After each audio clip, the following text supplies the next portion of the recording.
efek perpajakan dalam perekonomian. Materi yang akan kami bahas yaitu yang pertama pajak perseorangan atau personal taxes, yang kedua pengaruh pajak perseorangan terhadap konsumsi suatu barang, dan yang ketiga pengaruh pajak perseorangan terhadap pengeluaran konsumsi dan tabungan, yang keempat dampak pajak terhadap motivasi untuk menabung, yang kelima pengaruh pajak perseorangan terhadap pembelian bentuk tabungan, dan yang keenam pengaruh pajak perseorangan terhadap penawaran tenaga kerja. Yang terakhir yaitu pajak penghasilan. Baik, yang pertama di sini kita akan mengetahui arti dari pengertian pajak perseorangan. A. Pajak perseorangan atau personal taxes. Yang dimaksud pajak perseorangan adalah pajak yang dikenakan pada seseorang tanpa mengingat jumlah pendapatannya, tabungan, atau pengeluarannya. Pajak ini dapat dikenakan dalam jumlah yang sama pada semua orang atau polreks, atau dapat dikenakan pada segolongan orang tertentu berdasarkan kriteria tertentu, misalnya status perkawinan, jumlah umur, dan sebagainya. Jadi, pajak perseorangan dikenakan pada suatu kelompok tertentu tanpa mengingat aktivitasnya. Golongan yang dikenakan pajak tidak dapat menghindarkan diri dari pembayaran pajak perseorangan dengan mengubah pola aktivitasnya. Dalam hal ini, pajak perseorangan dapat dikatakan merupakan pajak yang netral. Misalnya, pemerintahan mengenakan pajak diri atau poll tax terhadap setiap orang dewasa sebagaimana yang dikenakan di Inggris pada tahun 1989 pada masa pemerintahan Perdana Menteri Thatcher. Pajak tersebut tidak dapat mengubah pola aktivitas masyarakat karena siapapun harus membayar pajak tersebut dalam jumlah yang sama, tidak peduli jenis pekerjaan, aktivitas sehari-hari, jenis kelamin, dan sebagainya. Ini berbeda dengan jenis-jenis pajak lain yang merupakan pajak yang tidak netral, sebab orang dapat menghindarkan diri dari pembayaran pajak dengan cara mengubah pola kegiatannya. B. Pengaruh pajak perseorangan terhadap konsumsi suatu barang. Dilihat dari grafik di samping, bahwasannya apabila H dikenakan pajak perseorangan, maka garis anggaran bergeser ke kiri sejajar dengan garis AB menjadi garis CD. Adanya pajak perseorangan menyebabkan kepuasan kombinasi konsumsi barang Z dan S pada titik Q tidak lagi dapat dicapai karena pajak tersebut menyebabkan kekurangannya penghasilan H. Sekarang, H hanya dapat mencapai kepuasan tertinggi pada persinggungan antara garis anggaran CD dengan kurva independence lain yang lebih rendah daripada independence AA, misalnya pada titik R. Oleh karena itu, titik R terletak pada kurva independence PB yang lebih rendah daripada kurva independence AA. Berarti pajak perseorangan akan mengurangi kesejahteraan seseorang. Terlihat bahwa sebagai akibat adanya pajak perseorangan tersebut, A mengurangi pembelian barang-barang S dari OY unit menjadi OW unit, dan barang Z juga dikurangi konsumsinya dari OX unit menjadi OV unit. Jadi, akibat adanya pajak perseorangan menyebabkan konsumen mengurangi jumlah konsumsi semua barang dan jasa. Berarti barang Z dan S merupakan barang normal, yaitu barang yang pembeliannya berkurang apabila penghasilan berkurang, dan sebaliknya konsumen barang-barang tersebut bertambah apabila penghasilan bertambah. Walaupun demikian, ini hanya merupakan satu kasus saja yang tidak berlaku pada kasus lainnya. Adanya pajak perseorangan, H mungkin mengurangi pembelian barang Z dan menambah pembelian barang S. Dalam hal ini berarti barang S merupakan barang given atau inferior, sedangkan barang Z merupakan barang normal, atau sebaliknya, H mungkin mengurangi pembelian barang S dan menambah pembelian barang Z. C. Pengaruh pajak perseorangan terhadap pengeluaran konsumsi dan tabungan. Dilihat dari grafik di atas, bahwasannya apabila seseorang dapat meminjam tanpa membayar bunga, maka ia dapat meminjam uang sebesar pendapatan yang akan diterima pada periode 2, yaitu sebesar OY2. Untuk konsumsi pada periode 1, OL sama dengan OY1 tambah OY2, buka kurung 1 tambah R, tutup kurung. Sebaliknya, apabila seseorang menabung seluruh pendapatan yang diterima pada periode 1 sebanyak OY1 untuk konsumsi periode 2, maka ia dapat mengkonsumsikannya sebanyak OA rupiah pada periode 2, di mana OA sama dengan OY1 tambah OY2, buka kurung 1 tambah R, tutup kurung. Kurva CC menunjukkan kurva independence konsumsi antar waktu atau interporal independence curve yang menyinggung garis AL di titik E. Berarti konsumen akan mencapai keseimbangan apabila mengkonsumsikan sebanyak OX1 pada periode 1 dan OY2 pada periode 2. Jadi, adanya bunga menyebabkan kesejahteraan konsumen meningkat. Ini dapat dilihat bahwa keseimbangan konsumen yang lama terjadi pada titik Q pada kurva independen CE, sedangkan keseimbangan konsumen setelah adanya bunga terjadi pada titik T, yaitu pada kurva independen GG. Sedangkan kurva independen GG lebih tinggi daripada kurva independen CC. Walaupun demikian, kita lihat bahwa apabila tidak ada bunga, orang tersebut akan menabung sejumlah YX. Sedangkan apabila ada bunga, maka jahanya akan menabung sebesar YZ.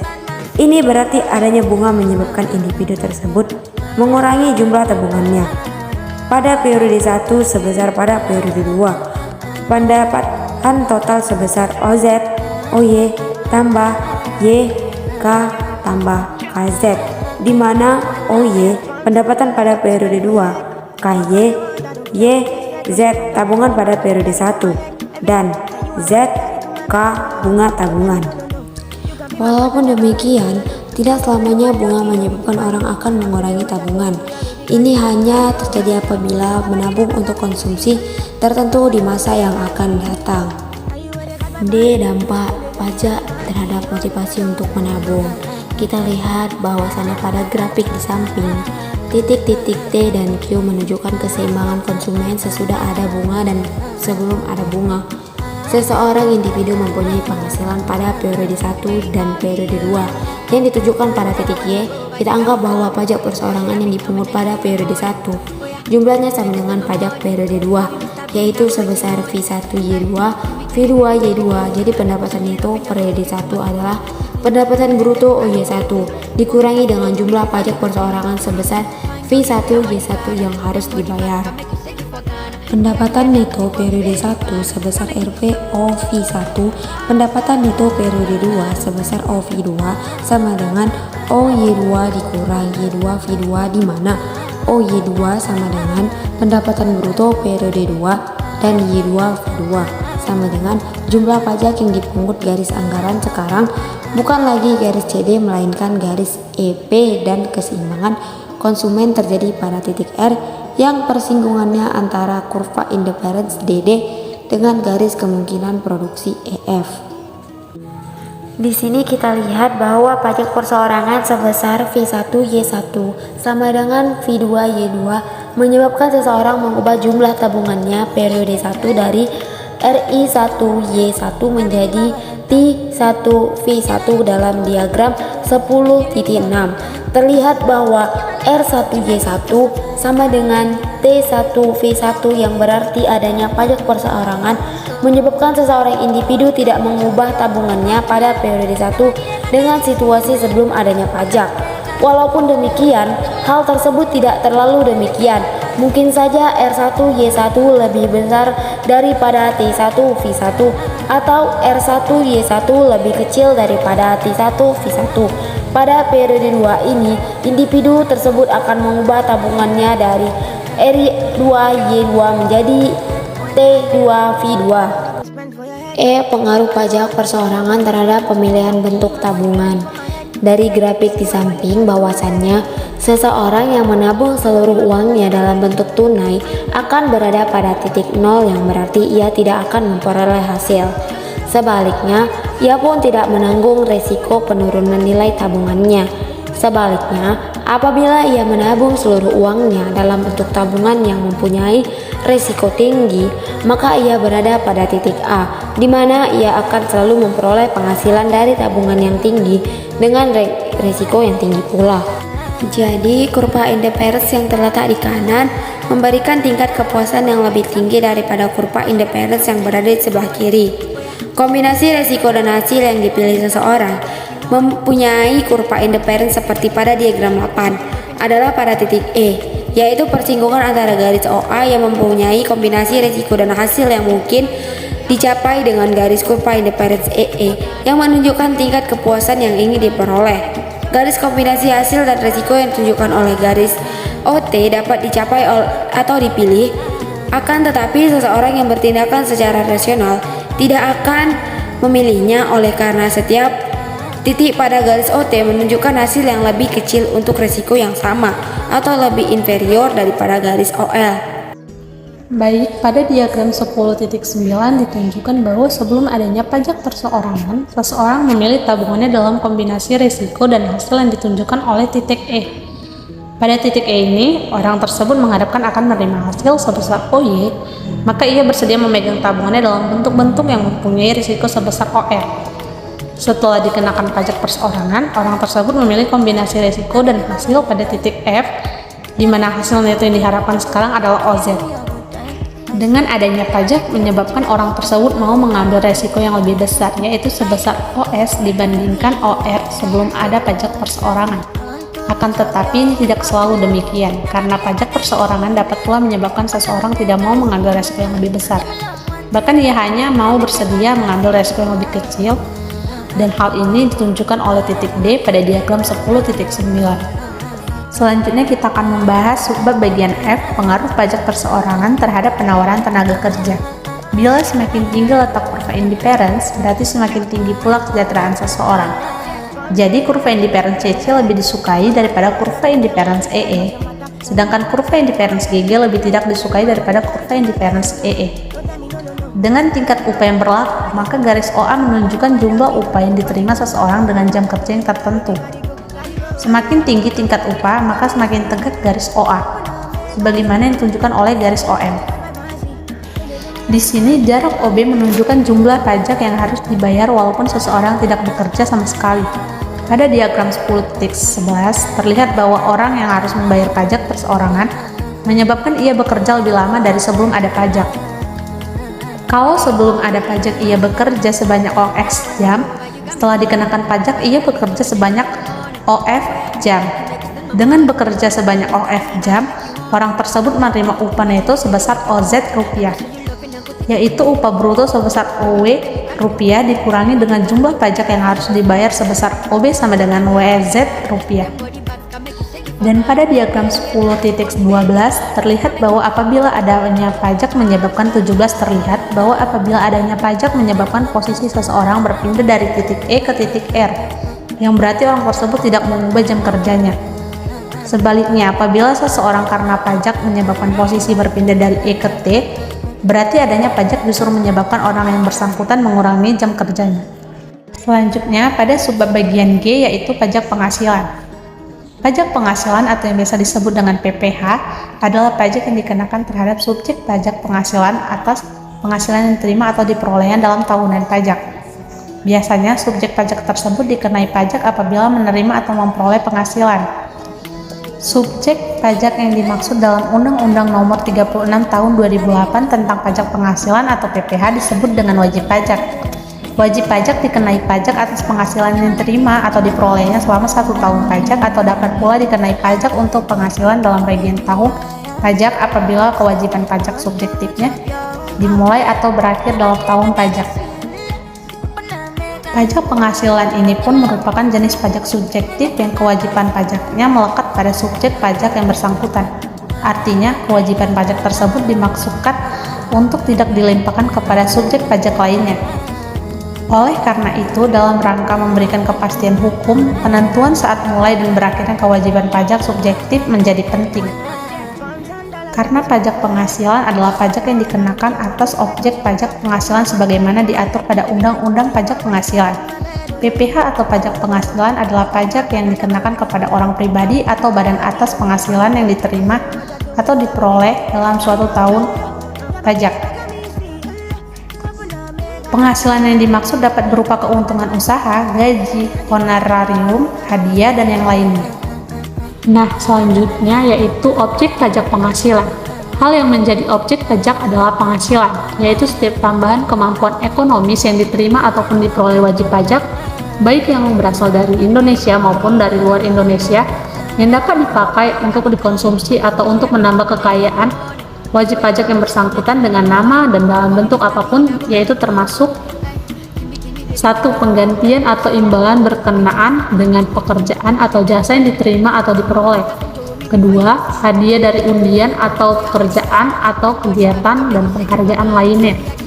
Yang ketiga, laba usaha. Yang keempat, keuntungan karena penjualan atau karena pengalian harta. Yang kelima, penerimaan kembali pembayaran pajak yang telah dibebankan sebagai biaya dan pembayaran tambahan pengembalian pajak. Yang keenam, bunga, termasuk premium, diskonto, dan imbalan karena jaminan pengembalian utang. Yang ketujuh, dividen dengan nama dan dalam bentuk apapun. Yang kedelapan, royalti atau imbalan atas penggunaan hak. Yang kesembilan, sewa dan penghasilan lain sehubungan dengan penggunaan harta. Yang kesepuluh, penerimaan atau perolehan pembayaran berkala. Yang kesebelas, keuntungan karena pembebasan dari utang. Yang kedua, keuntungan selisih kurs mata uang asing. Yang ketiga, selisih lebih karena penilaian kembali aktiva.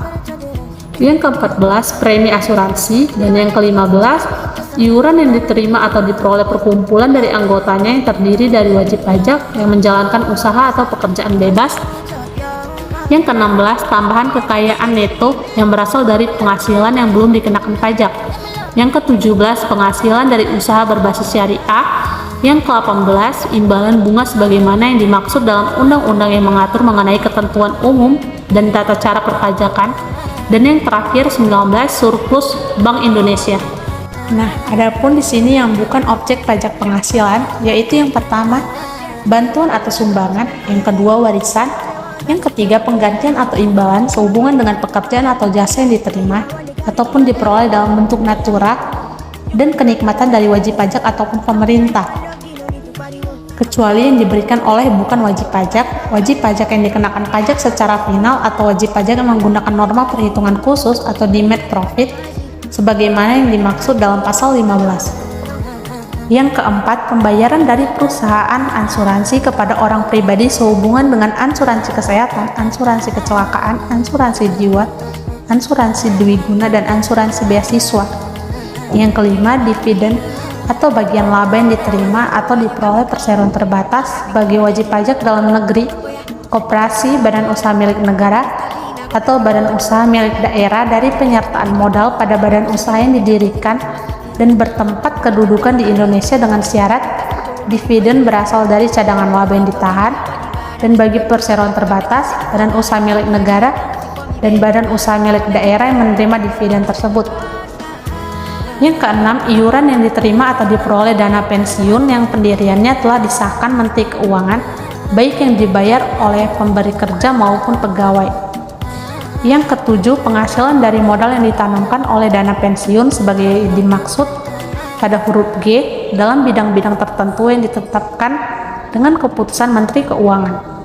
Yang kedelapan, penghasilan yang diterima atau diperoleh perusahaan modal Ventura berupa bagian laba dari badan pasangan usaha yang didirikan dan menjalankan usaha atau kegiatan di Indonesia, dengan syarat badan pasangan usaha tersebut merupakan perusahaan mikro kecil menengah atau yang menjalankan kegiatan dalam sektor-sektor usaha yang diatur dengan atau berdasarkan peraturan Menteri Keuangan, dan sahamnya pun tidak diperdagangkan di Bursa Efek di Indonesia.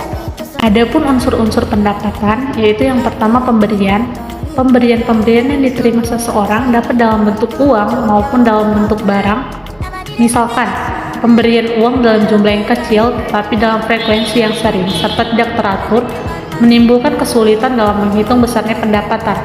Akan tetapi, pemberian dalam bentuk barang juga menimbulkan masalah yang lebih besar dalam perhitungan dan juga penilaiannya. Yang kedua, barang-barang yang dihasilkan dan dikonsumsi sendiri. Dalam suatu perekonomian yang sudah sangat maju, sebagian besar dari barang-barang yang dikonsumsi pasti diperoleh dari transaksi melalui pasar. Walaupun demikian, banyak pula aktivitas-aktivitas yang tidak melalui pasar yang dinikmati oleh masyarakat. Misalnya, seorang ibu rumah tangga yang bekerja di rumah untuk menyiapkan makanan, membersihkan rumah, dan sebagainya. Jasa dari ibu rumah tangga tersebut seharusnya bisa dimasukkan sebagai unsur pendapatan. Begitu juga orang yang pada waktu luangnya menanam bunga. Apabila untuk hal tersebut dia harus membayar pajak, maka mungkin sekali orang tersebut akan berhenti melakukan aktivitasnya. Yang ketiga, rumah yang didiami sendiri. Unsur lain dari pendapatan menurut Hasimons adalah rumah yang dimiliki dan didiami sendiri. Seseorang yang mendiami rumahnya sendiri menerima manfaat dari rumah tersebut dan seharusnya manfaat tersebut dimasukkan dalam komponen pendapatan.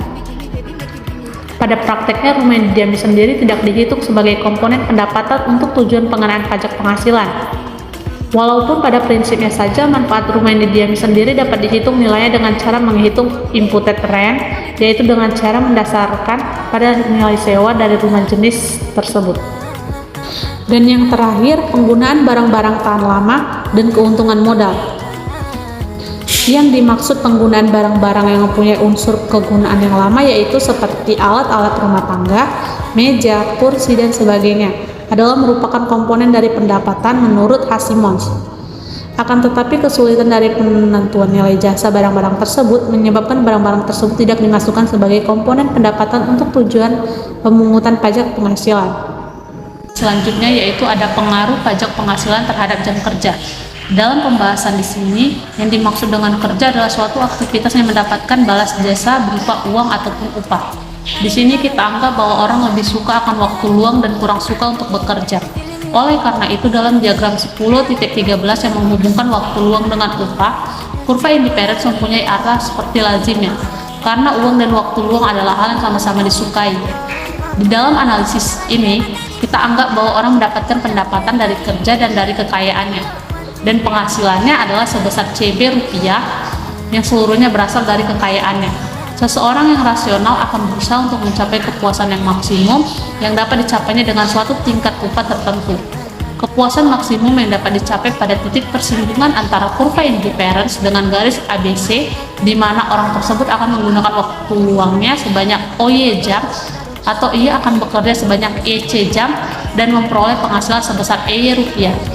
Pada diagram 10.14 ini, terlihat bahwa penghasilan yang tarifnya proporsional akan menyebabkan garis ABD bergeser ke bawah menjadi ECD, di mana AE atau OA sama dengan BC atau BD, serta AE dan BC, menunjukkan jumlah pajak penghasilan yang harus dibayar apabila penghasilan yang diterima sebesar OA dan BD. Sebelum ada pajak penghasilan, seseorang mencapai kepuasan yang optimum pada titik V, di mana ia bekerja sebanyak HD jam karena kerja dengan mendapatkan total pendapatan sebesar HV rupiah.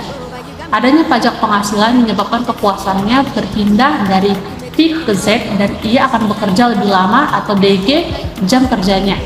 Dengan pendapatan sebesar GT sampai GZ tambah TZ, di mana GT adalah pendapatan bruto yang diterima dan GZ pendapatan neto, sedangkan TZ rupiah adalah jumlah pajak penghasilan yang harus dibayarkannya. Berbeda dengan pajak lumsum yang mengakibatkan garis AB bergeser sejajar ke bawah menjadi EF, maka pajak penghasilan yang proporsional mengakibatkan garis AB bergeser ke bawah dan tidak sejajar.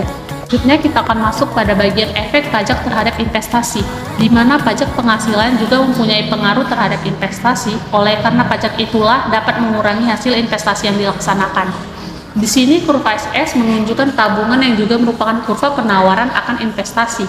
Apabila kurva SS mempunyai elastisitas sama dengan 0 atau yang disebut dengan inelastis sempurna terhadap tingkat bunga atau tingkat pengembalian tabungan, maka kurva SS akan tegak lurus. Pajak penghasilan akan mengurangi tingkat pengembalian atau rate of return pada setiap jumlah investasi, dan ini ditunjukkan dengan bergesernya kurva 2 ke bawah menjadi kurva pajak penghasilan akan mengurangi tingkat pengembalian dari I. Akan tetapi karena tabungan diasumsikan tidak mempunyai hubungan dengan tingkat pengembalian, maka jumlah investasi yang dilaksanakan juga tidak terpengaruh dengan adanya pajak penghasilan. Investasi akan tetap sejumlah dengan ON sama dengan OS. Investasi sejumlah itu berhubungan dengan tingkat pengembalian bruto sebesar I, sedangkan tingkat pengembalian neto sesudah kena pajak penghasilan adalah sebesar 1.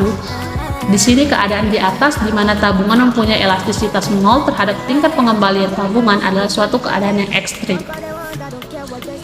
Dan kita akan membahas efek pajak penghasilan terhadap keputusan investasi. Di diagram 10.20, garis OA menunjukkan kombinasi antara risiko dan hasil pemilikan berbagai bentuk investasi finansial. Apabila seseorang memilih untuk memegang seluruh tabungannya dalam bentuk tunai, maka ia akan berada di titik O dan sebaliknya. Apabila ia memegang seluruh uangnya dalam bentuk investasi finansial, ia akan berada di titik Y, di mana risiko yang dihadapinya adalah sebesar OX dan hasil yang diperolehnya adalah sebesar OZ. Terdapat contoh kasus pendugaan parameter sebuah rencana penerimaan pemerintah atau REGOP.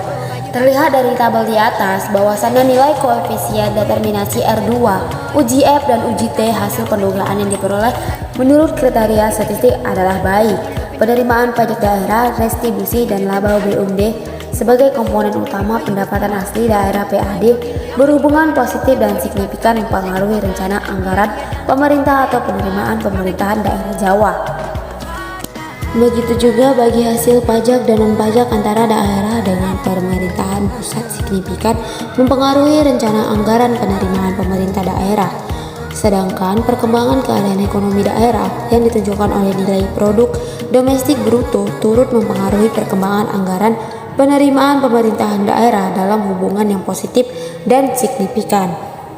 Maka makin tinggi nilai penerimaan pajak daerah, restitusi daerah, laba BUMD, dan bagi hasil pajak dan non-pajak, maka makin tinggi nilai rencana anggaran penerimaan pemerintah daerah.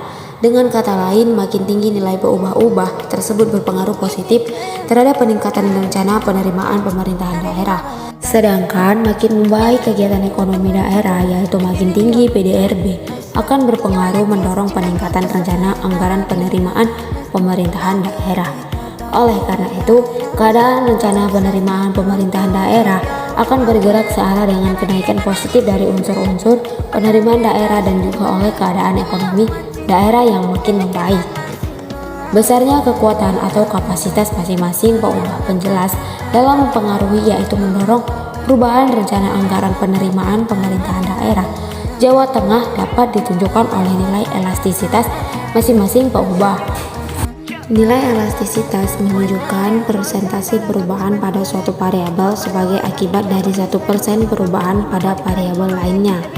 Pindik dan Rubenfeld 2005. Jika nilai elastisitas lebih besar daripada 1, disebut elastis yang berarti sebesar 1%. Kenaikan pada satu variabel memiliki kekuatan mendorong kenaikan pada variabel yang dipengaruhinya sebesar lebih dari 1% atau sebesar nilai elastisitas tersebut. Sebaliknya, jika nilai elastisitas lebih kecil daripada 1, disebut elastis yang berarti sebesar 1% kenaikan pada satu variabel memiliki kekuatan mendorong kenaikan pada variabel yang dipengaruhi lebih kecil dari 1% atau sebesar nilai elastisitas tersebut. Jika nilai elastisitas sama dengan 1, disebut elastis unit yang berarti 1% kenaikan pada satu variabel memiliki kekuatan mendorong kenaikan yang sama besar 1% pada variabel yang dipengaruhinya.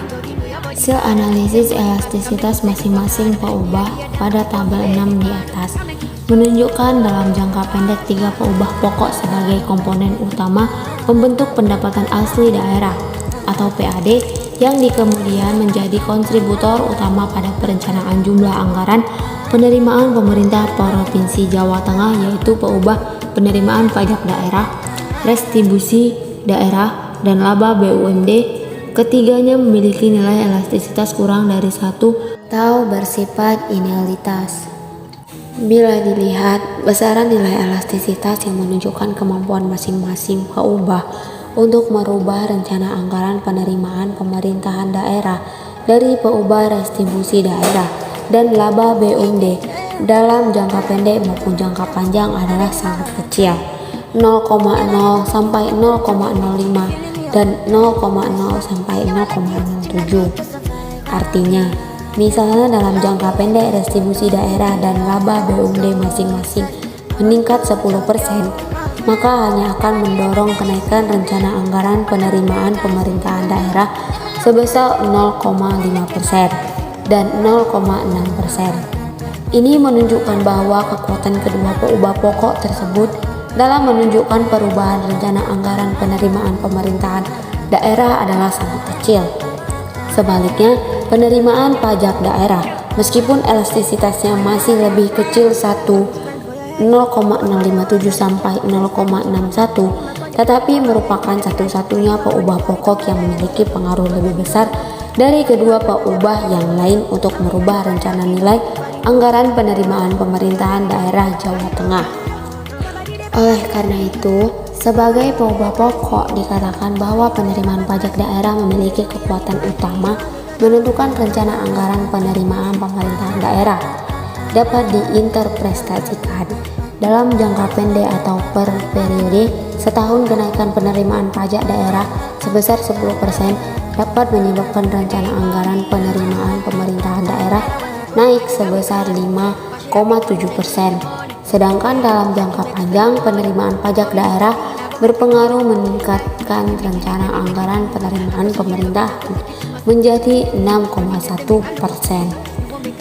Jadi dapat kita simpulkan di sini bahwa pajak perseorangan yang dimaksud adalah pajak yang dikenakan pada seseorang tanpa mengingat jumlah pendapatannya, tabungannya, ataupun pengeluarannya. Pajak ini dapat dikenakan dalam jumlah yang sama pada semua orang atau dapat dikenakan pada segolongan orang tertentu berdasarkan kriteria tertentu, misalnya status perkawinan, jumlah umur, dan sebagainya. Jadi, pajak perseorangan dikenakan pada suatu kelompok tertentu tanpa mengingat aktivitasnya. Misalnya saja, pemerintah mengenakan pajak diri terhadap setiap orang dewasa, sebagaimana yang dikenakan di Inggris pada tahun 1989. Pada masa pemerintahan Perdana Menteri Tracker, pajak tersebut tidak mengubah pola aktivitas masyarakat, karena siapapun harus membayar pajak tersebut dalam jumlah yang sama, tidak peduli jenis pekerjaannya, aktivitas sehari-harinya, jenis kelaminnya, dan sebagainya. Sekian yang bisa kami sampaikan, kami pamit undur diri. Karena kalau kami maju, sayanya yang gengsi dan dianya yang cuek. Cuci tangan sampai bersih. Sekian dan terima kasih.